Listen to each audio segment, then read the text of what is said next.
hakaba hinjiyemo abagiye kujya babana bahuje ibitsina. Hanyuma tunavuge ko kugeza kuri izi saha turashaka gusobanura itorero ese mu buryo rigomba kwitwara, rigomba kuba rihagaze gute, rigomba kuba rifite ibihe bikoresho. Bakundwa muri Kristo Yesu, nicyo twasigiwe amavuta, no kumenyesha imbohe ko zibohowe, no kumenyesha abera uko bakwiriye kwitwara mu bihe nk'ibi. Hariho umwami witwa Nebukadinezari, yaratuye mu mujyi witwa Babiloni. Babuloni wari umujyi mubi cyane, wari umujyi uteye ubwoba, wari umujyi urimo ibintu biteye isoni ndetse n'isesemi. Ariko kandi mwibuke aba bahungu batatu, Sadarake, Meshake, Abedenego. Aba bahungu hamwe na Daniel babaye i Babuloni, baba i Babuloni, ariko ntibagendera muri kamere z'i Babuloni. Kandi suko i Babuloni hatari hari ibyakabanejeje. Mwibuke ko no mu gihe umwami Nebukadinezari yababwiraga ngo ndabatoranije, muri abahanga, muri abanyabwenge, none ndashaka ko muzajya musangira ku meza amwe namwe.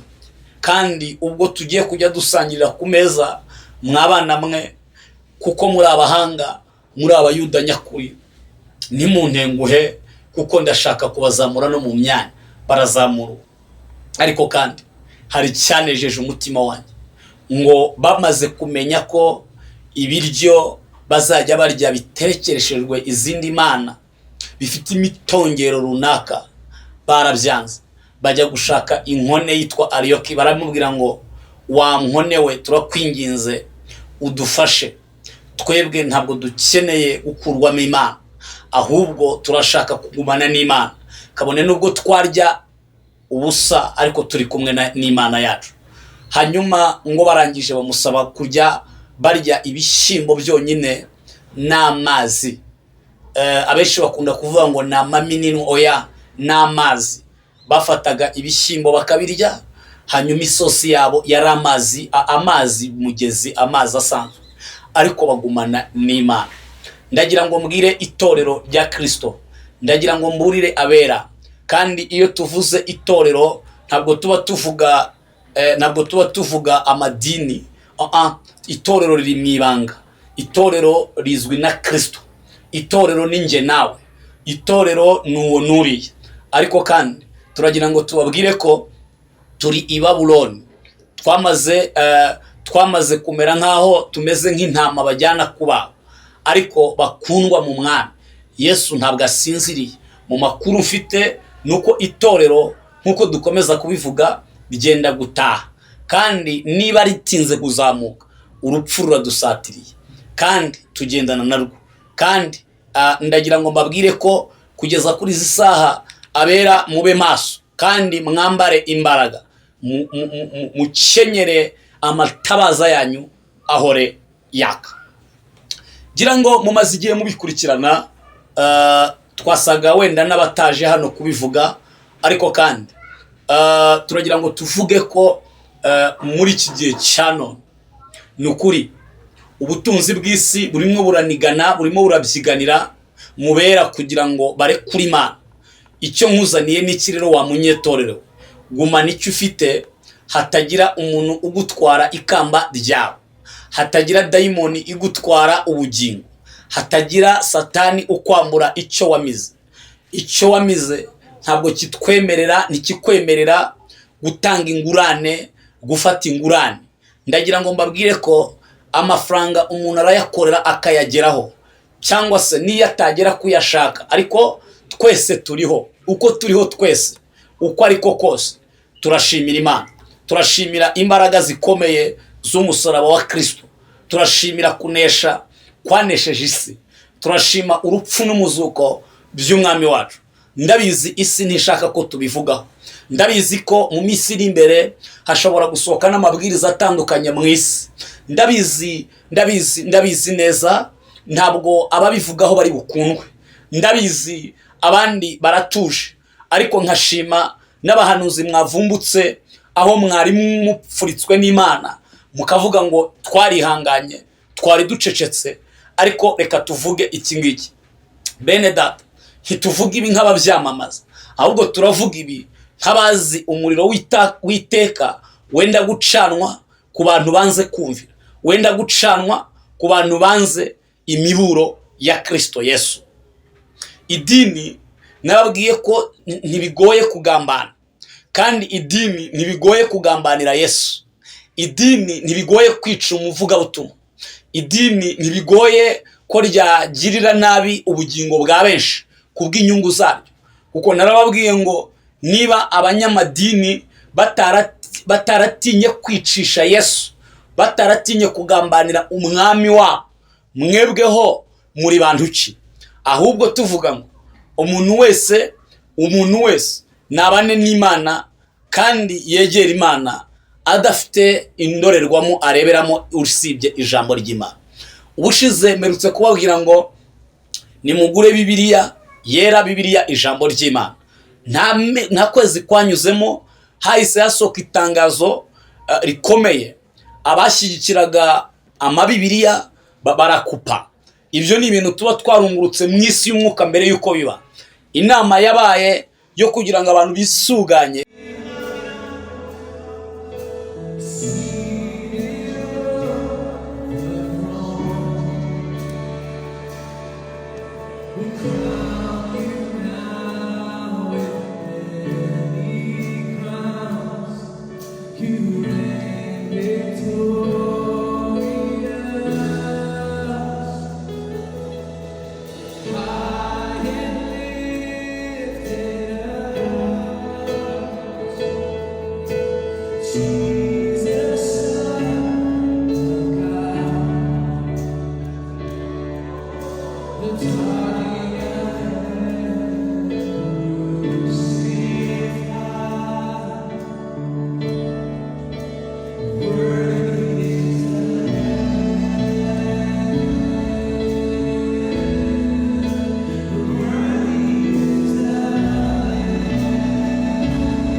Uyu munsi turagira ngo tubagezeho bimwe mu bintu mu kintu gikomeye cyabaye muri Boston muri weekend ishize, ubwo habaga gukubita kw'inkuba, maze inkuba irombereza ku rusengero rwari rurimo rushingirirwamo aba bana bahuje ibitsina. Nk'uko mubibona, nk'uko iki kinyamakuru kibitwereka, urusengero ni hariya rwari ruherereye, maze igihe hari kuba umuhango wo gushyingira aba bana bahuje ibitsina, inkuba yamanutse mu kirere irarukubita, rurashya rurashira. Ni urusengero rwari rufite amateka akomeye cyane, kuko ngo rwari rwarubatswe mu myaka 160 ishize. Uri kumva ugereranyije, ubwo rwari rwarubatswe nko mu 1800. Ibi ni ibintu bikomeye cyane kandi bikwiriye gutuma abakristo bakanguka. Sinzi umurongo wo muri Bibiliya uvuga ngo murabikora abihorera mukagira ngo mpanye nawe, ariko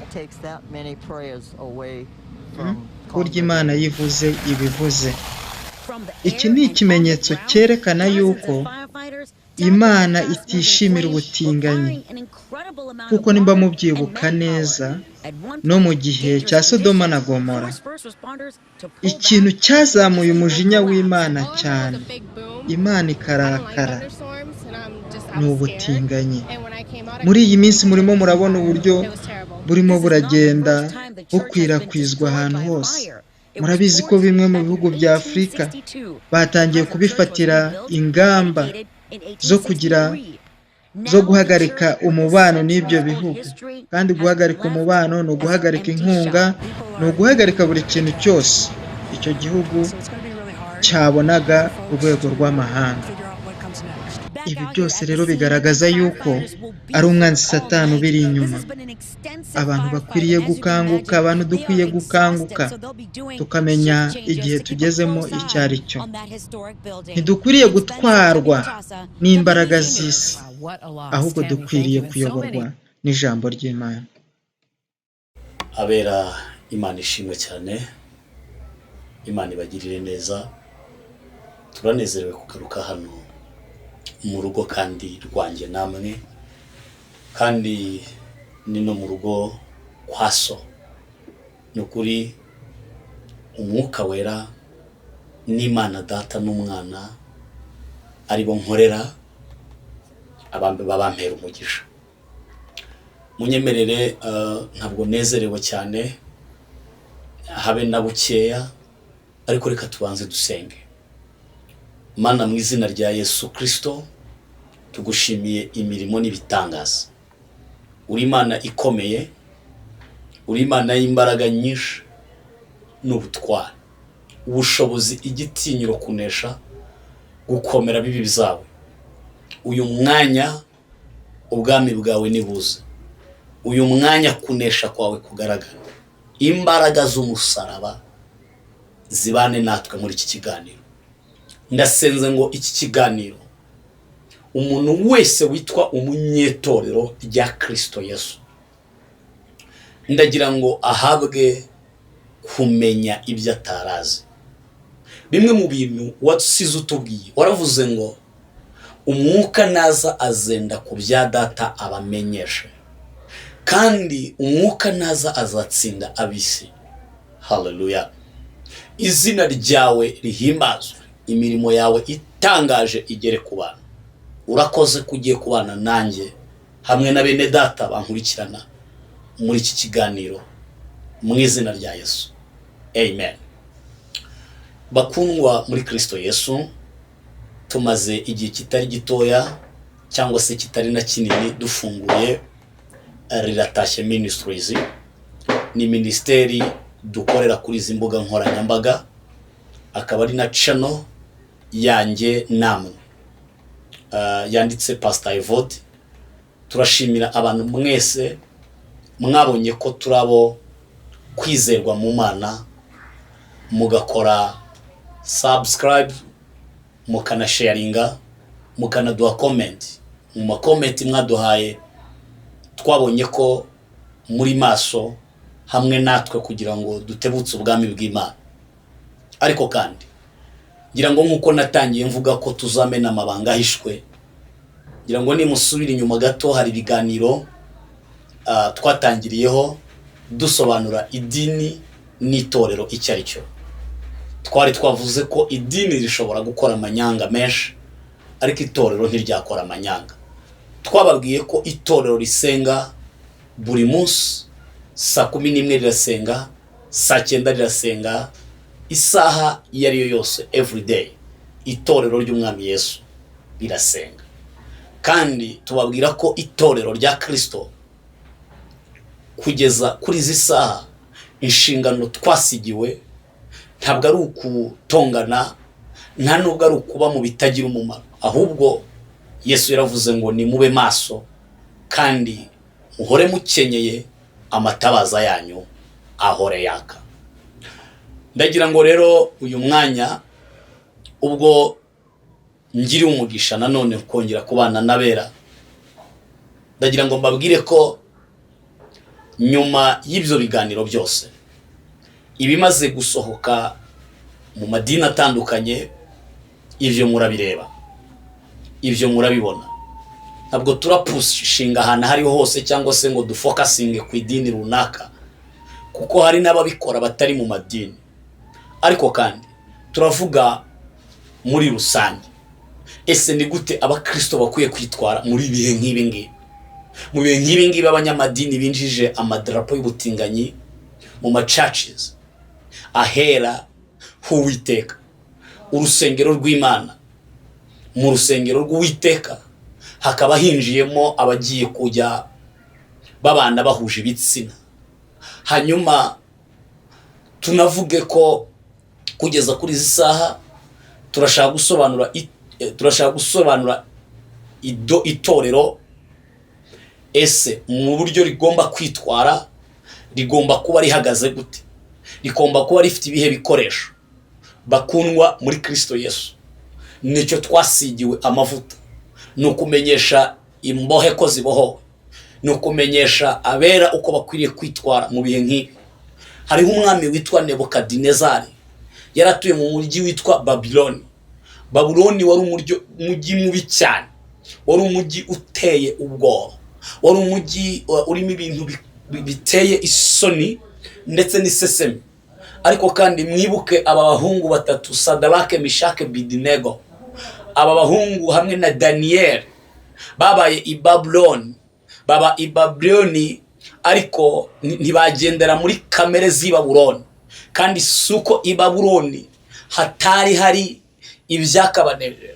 Mwibuke ko no mu gihe umwami Nebukadinezari yababwiraga ngo ndabatoranije, muri abahanga, muri abanyabwenge, none ndashaka ko muzajya musangira ku meza amwe namwe, kandi ubwo tugiye kujya dusangirira ku meza mwabana mwe, kuko muri abahanga, muri abayuda nyakuri, ntimuntenguhe kuko ndashaka kubazamura no mu myanya. Barazamura. Ariko kandi hari cyanejeje umutima wanjye, ngo bamaze kumenya ko ibiryo bazajya barya biterekereshejwe izindi mana, bifite imitongero runaka, barabyanze. Bajya gushaka inkone yitwa Ariyoki, baramubwira ngo wa nkone we, turakwinginze udufashe, twebwe ntabwo dukeneye gukurwamo imana, ahubwo turashaka kugumana n'Imana, kabone nubwo twarya ubusa ariko turi kumwe n'Imana yacu. Hanyuma ngo barangije bamusaba kujya barya ibishyimbo byonyine n'amazi. Abenshi bakunda kuvuga ngo ni amaminini, oya, n'amazi. Bafataga ibishyimbo bakabirya, hanyuma isosi yabo yari amazi mugezi, amazi asanzwe, ariko bagumana n'Imana. Ndagira ngo mbwire itorero rya Kristo, ndagira ngo mburire abera. Kandi iyo tuvuze itorero ntabwo tuba tuvuga amadini. Itorero riri mu ibanga, itorero rizwi na Kristo, itorero ni nge nawe, itorero ni uwo nuriye. Ariko kandi turagira ngo tubabwire ko turi i Babuloni, twamaze kumera nk'aho tumeze nk'intama bajyana kubaga. Ariko bakundwa mu mwami Yesu ntabwo asinziriye. Mu makuru mfite nuko itorero, nkuko dukomeza kubivuga, rigenda gutaha, kandi niba ritinze kuzamuka, urupfu ruradusatiriye kandi tugendana narwo. Kandi ndagira ngo mbabwire ko kugeza kuri izi saha, abera mube maso kandi mwambare imbaraga, mukenyere amatabaza yanyu ahore yaka. Gira ngo mumaze igihe mubikurikirana, twasaga wenda n'abataje hano kubivuga, ariko kandi turagira ngo tuvuge ko muri iki gihe cya none, ni ukuri ubutunzi bw'isi burimo buranigana, burimo burabyiganira mubera kugira ngo barekure Imana. Icyo nkuzaniye n'iki rero wa munyetorero, gumana icyo ufite, hatagira umuntu ugutwara ikamba ryawe, hatagira dayimoni igutwara ubugingo, hatagira satani ukwambura icyo wamize. Icyo wamize ntabwo kitwemerera, ntikikwemerera gutanga ingurane, gufata ingurane. Ndagira ngo mbabwire ko amafaranga umuntu arayakorera akayageraho, cyangwa se niyo atagera kuyashaka, ariko twese turiho. Uko turiho twese, uko ariko kose, turashimira Imana, turashimira imbaraga zikomeye z'umusaraba wa Kristo, turashimira kunesha kwanesheje isi, turashima urupfu n'umuzuko by'umwami wacu. Ndabizi isi ntishaka ko tubivugaho, ndabizi ko mu minsi iri imbere hashobora gusohoka n'amabwiriza atandukanye mu isi. Ndabizi neza, ntabwo ababivugaho bari bukundwe. Ndabizi abandi baratuje, ariko nkashima n'abahanuzi mwavumbutse aho mwari mupfuritswe n'Imana, mukavuga ngo twarihanganye, twari ducecetse, ariko reka tuvuge iki ngiki. Bene data, ntituvuga ibi nk'ababyamamaza, ahubwo turavuga ibi nk'abazi umuriro w'iteka wenda gucanwa ku bantu banze kumvira, wenda gucanwa ku bantu banze imiburo ya Kristo Yesu. Idini nababwiye ko ntibigoye kugambana, kandi idini ntibigoye kugambanira Yesu. Idini ntibigoye kwica umuvugabutumwa.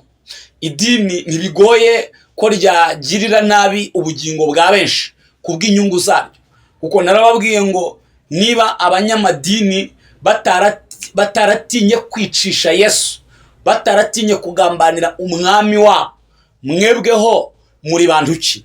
Ahubwo tuvuga ngo umuntu wese nabane n'Imana kandi yegera Imana adafite indorerwamo areberamo usibye ijambo ry'Imana.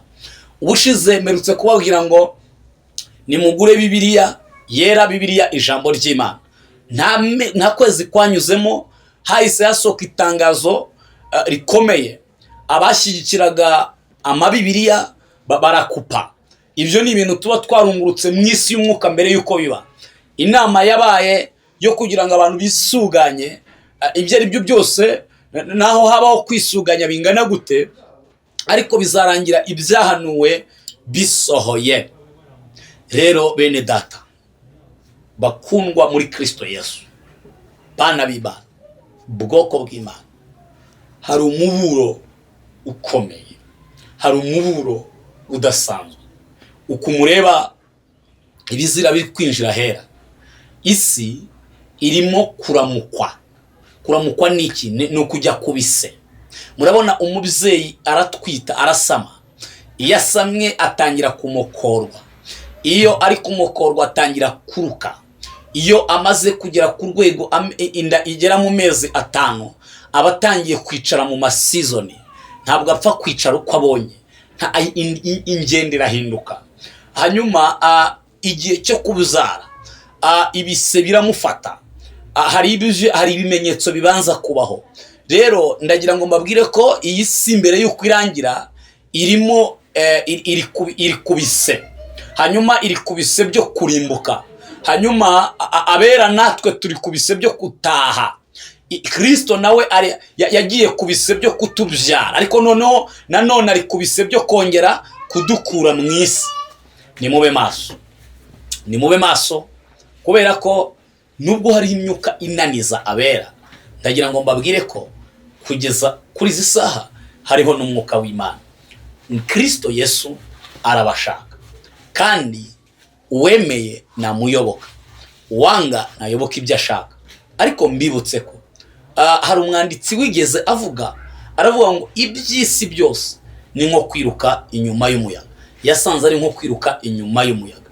Ayo mafaranga benshi muzayafata, pastoral, reverend, bishops n'abandi batandukanye, abakardinal n'abandi batandukanye, ariko mwibuke ko ibyo mwigisha mukereza hazabaho umunsi utwika nk'itanura.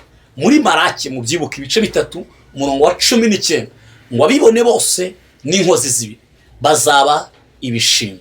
Ngo ariko mwebweho, haleluya, abo nabera, ariko twebweho, ariko mwebweho, haleluya, abavuye mu bise by'amaraso ya Kristo, izuba ryo gukiranuka rizabarasira rifite gukiza mu mababa yaryo. Ngo tuzasohoka tumeze nk'inyana zikinagira mu ruhongore. Abera b'Imana, ndabizi neza hazabaho umunsi buzira ariko bugacya twagiye. Ndabizi neza, ndabihamya ntashidikanya, hariho umunsi buzacya ariko ntibwongere kwira turi mu isi. Reka mbabwire, Bibiliya iravuga ngo abapfuye bizeye bazazukira ubugingo buhoraho, bazukiye muri Kristo Yesu. Kandi iyamuzuye, ndavuga Imana, izazura n'abandi. Kandi mbibutse ko iyamuzamuye agatumbagira ikirere, abera tuzataha. Iri nijwi ry'ubuhanuzi, iri nijwi ry'uburondozi, iri nijwi rihwitura, iri nijwi ryibutsa abera ko abera bazataha. Isi yakora ibyo ishaka, isi yananiza itorero uko ishaka, ariko uwaripfiriye aribereye maso.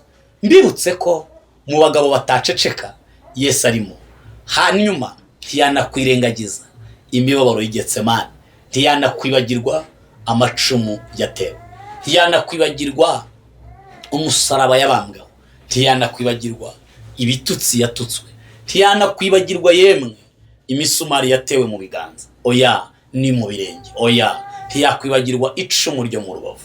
Ndagira ngo mbibutse ko itorero ry'umwami rizataha, ibintu byaba bibi cyangwa byiza rizataha. Mbibutse ko nimureke abapfu bakomeze bakora iby'ubupfu bwabo, ariko kandi n'abanyabwenge bamwe Bibiliya ivuga ngo kubaho Uwiteka nibwo bwenge, kandi kuva mu byaha niko kujijuka. Ndagira ngo mbabwire ko mwarabibonye, ndetse turakomeza gushiraho n'aka kavido murebe ibiri kuba ahasingirizwaga Imana. Harimo haraba imyavu, kandi reka mbabwire ingengabihe twahawe n'ijambo ry'Imana. Bakundwa muri Kristo Yesu, ndagira ngo ntimuhamu, ariko kandi nibitari ibi mubyitegure. Twarabibabwiye kenshi, muti yemwe n'ayabahanuzi, muti yemwe n'ayabapastori, muti yemwe mwe mwararindagiye, ariko se ubu murabona dusohoye hehe?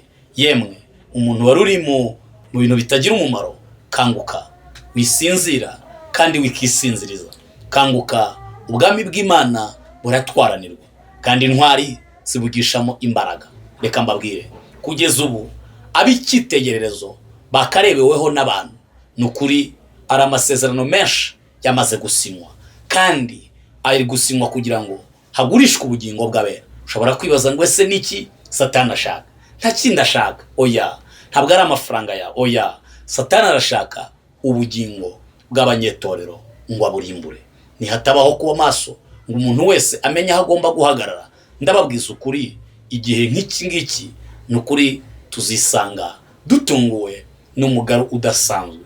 Reka mbabwire, mu kibaya cyitwa Idura hari hashinzwe igishushanyo cy'izahabu, kandi Nebukadinezari hamwe n'ibyegera bye n'abakomeye batandukanye i Babuloni bari bamanutse mu bihugu 127 yarayoboye. Ariko kandi umva icyabaye, bazanye Saduraka, Meshaki, Abedenego, baravuga ngo nimutaramya ibigirwamana turabatemagura kandi turabajoha mu muriro. Ariko kandi yemwe ntabwo Imana yabuze kugaragaza icyubahiro cyayo. Imana yari imaze iminsi ishaka agatuti ihagararaho kugira ngo ibwire Nebukadinezari ko ari Imana yamushyizeho, ibwire Nebukadinezari ko ari Imana ishobora byose.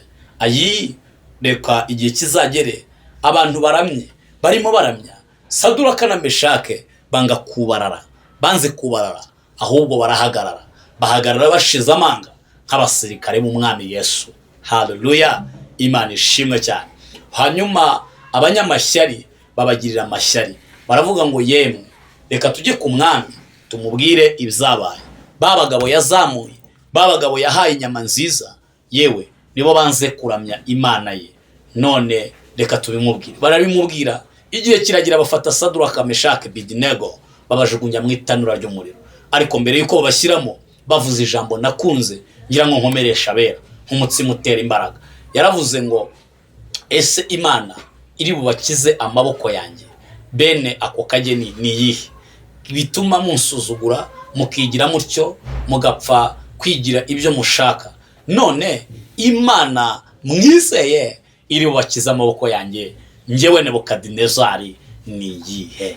Nuko ubu amareta y'isi ari kwikomanga mu gatuza avuga ngo ariko mwabasazi mwe, ese ni yihe Mana iruta amaboko yacu, iruta uburyo turindwanya, iruta ibibunda bya rutura dufite? Ariko reka mbabwire yemwe bakundwa muri Kristo Yesu, nimuhagarare mugiye kureba akimana n'abantu, mugiye kureba akimana n'abakomeye, mugiye kureba akimana n'aboroheje. Yemwe Nebukadinezari ngo arabafata abajugunya mu itanura. Bakimara kumubwira ijambo ryamukorogoshoye, ari ryo nashaka kugeraho, baramubwiye ngo Imana yacu dukorera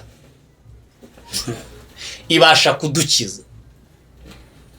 Aravuga ngo ariko naho itadukiza ntabwo turi bupfukamire ibigirwamana, ntabwo turaburamye amadarapo y'abatinganyi, ntabwo turi buramye ibindi bigirwamana ibyo ari byo byose, byaba biduha amafaranga byaba bitayaduha. Twebwe dufite uwo twamenye kandi dufite uwo twamize. Barabafata babajugunyamo, ariko umwami agiye kureba asanga ni bazima, nta n'umwotsi wabacumye. Narinzanye ihumure rivuga gute: umuntu wese warutitiye, ntabwo turi guca mu bihe birenze ibya Saduraka na Meshake na Abedenego, ntabwo turi guca mu bihe birenze ibya ba Stefano bicishijwe amabuye, ntabwo turi guca mu bihe birenze ibya ba Yohane bakaswe ibihanga. Ariko muri ibi bihe turi kunyuramo nabyo biragoye mu buryo buri spirituel, ariko kandi mu buryo bw'imbaraga z'Imana, power ya Kristo nibazeho mu izina rikomeye. Imbaraga z'umwuka wera zikura abantu mu buvumo, imbaraga z'umwuka wera ziterure abera, zibatereke mu kirere abadayimoni batababona. Ndashaka gusengana n'abanyetorero, ndashaka kuvugana n'abana b'Imana.